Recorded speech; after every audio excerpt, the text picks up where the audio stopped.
রাষ্ট্রপতি মোহাম্মদ শাহাবুদ্দিন খুব শিগগিরই পদত্যাগ করতে পারেন বলে সরকারের একটি দায়িত্বশীল সূত্র জানিয়েছে। এ খবরকে ঘিরে রাজনৈতিক অঙ্গনে নতুন আলোচনা শুরু হয়েছে। তবে বৃহস্পতিবার দুপুর পর্যন্ত এ বিষয়ে বঙ্গভবন বা সরকারের পক্ষ থেকে কোনো আনুষ্ঠানিক ঘোষণা দেওয়া হয়নি। জানা গেছে, নতুন রাষ্ট্রপতি মনোনয়ন নিয়ে সরকার ও ক্ষমতাসীন বিএনপির উচ্চ পর্যায়ে আলোচনা চলছে।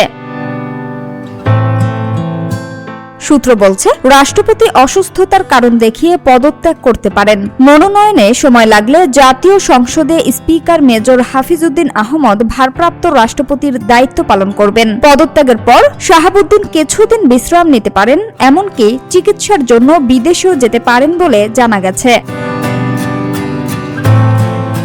2023 সালের 24 এপ্রিল বাংলাদেশের 22তম রাষ্ট্রপতি হিসেবে দায়িত্ব নেন মোহাম্মদ শাহাবুদ্দিন। 2024 সালের রাজনৈতিক পট পরিবর্তনের পরও তিনি দায়িত্বে ছিলেন। এর আগে 2025 সালের ডিসেম্বরে মেয়াদের মাঝপথে সরে দাঁড়ানোর ইচ্ছার কথা জানিয়েছিলেন তিনি। পরে চলতি বছরের ফেব্রুয়ারিতে বলেন, সরকার চাইলে দায়িত্বে থাকবেন, না চাইলে স্বেচ্ছায় পদত্যাগ করবেন।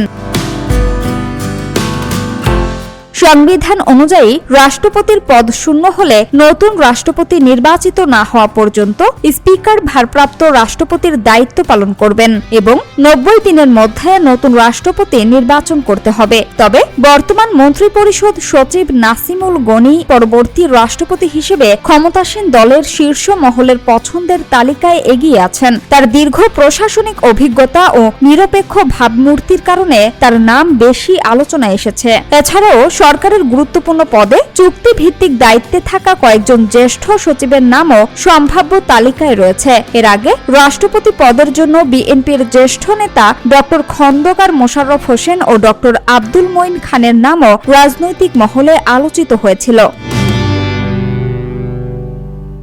বর্তমান রাষ্ট্রপতির পদত্যাগের পর সংবিধান অনুযায়ী স্পিকার অস্থায়ী রাষ্ট্রপতির দায়িত্ব পালন করবেন এবং পরবর্তীতে জাতীয় সংসদের সদস্যদের ভোটে নতুন রাষ্ট্রপতি নির্বাচিত হবেন। তবে এ বিষয়ে এখনও সরকারের পক্ষ থেকে আনুষ্ঠানিকভাবে চূড়ান্ত কোনো ঘোষণা দেওয়া হয়নি।